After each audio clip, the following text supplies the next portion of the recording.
দীপ্তির হাল বেহাল হলো কি করে সেটাই চলো তোমাদের সাথে শেয়ার করি। এভরিওয়ান, আজকে আমরা তিনজন ঘুরতে যাচ্ছি।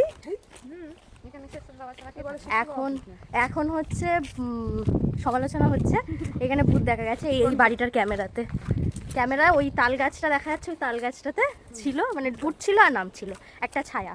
তো যাই হোক, আমাদের এরকম পাড়া গ্রামে প্রচুর ভূত অ্যাভেলেবেল আছে, তোমরা যদি চাও তোমাদের কাছেও পাঠানো যেতে পারে। হ্যাঁ, তো দেখো আর দেখতে থাকো আমরা আজকে কোথায় যাই, কি কি করি সারাদিন, তোমাদের সাথে শেয়ার করবো সারা দিনের পুরো ব্লগটা। নিজের চোখে কখনো ভূত দেখেছো? তোমরা নিশ্চয়ই এই কথাটা শুনে ভাবছো যে এতে ভূত আবার হয় নাকি। একদমই হয়, যেমন পজিটিভের দিক আছে তেমন নেগেটিভেরও কিন্তু দিক আছে। তোমরা যদি কমেন্ট করে জানাও যে ভূতের যে ফুটেজটা সেটা কিন্তু আমি তোমাদের সাথে শেয়ার করে দেবো যদি দেখতে চাও। তো প্রথমেই বলে রাখি, আমরা তিনজন এক মাথা হলে কিন্তু একটাও অঘটন ঘটবে না, এটা হতেই পারে না। তো সেটার জন্যই কিন্তু ফুল ভিডিওটা লাস্ট পর্যন্ত স্কিপ না করে দেখতে হবে।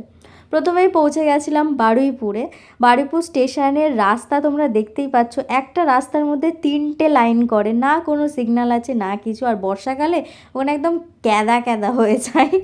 সে মুরগিটাকে দেখেছো, অ্যাটিটিউডটা দেখো শুধু, একটা নিয়েই আমরা হাসাহাসি করতে করতে যাচ্ছিলাম। দেখে মনে হচ্ছিলো যেন মুরগিটা আমাদেরকে ইশারায় বলছে, ভাই তোরা টিকিট ছাড়া ট্রেনে উঠতে পারিস না, কিন্তু আমি টিকিট না কেটে ট্রেনে উঠে দেখাবো, আমাকে টিটিও ধরবে না। বাতই দিলাম। তারপর আমরা চলে এলাম বারুইপুরের অপোজিটে কাছারি বাজারের কাছে। তো সেখানেই আমাদের বিবনী স্যালনে যাওয়ার ছিল। বিবনী স্যালনে ওরা যে নোজপিনটা খুঁজলো সেটা অ্যাভেলেবেল ছিল না। তারপর আমি যে স্যালনে কাজ করতাম, পলাশ হেয়ার অ্যান্ড বিউটি, সেখানেই আমরা যাই। সেখানেই ওদের নোজপিনটা পরানো হয়, দাদা ওনাকে পরিয়ে দেয় ওদের দুজনকে। তারপর দুজনকে দেখো পুরো পিশাচ লাগছিল। এটা নিয়েই আমরা আলোচনা করছিলাম। আর যারা যারা এখনও কিন্তু ভূতের ভিডিওটা দেখোনি, কমেন্ট করতে থাকো, আমরা তোমাদেরকে ভিডিওটা শেয়ার করে দেবো। আর আমাদের এই ভিডিওটা কেমন লাগলো কমেন্ট করো। হয়েছে আর হচ্ছে টুকিটাকি শপিং হয়েছে। আর আমরা বিকেলবেলা কি করবো, এই দেখো গরু, আমাদের এখানে গরু আছে। এই গরু, এটা হচ্ছে আমাদের ছোট্ট ক্লাব।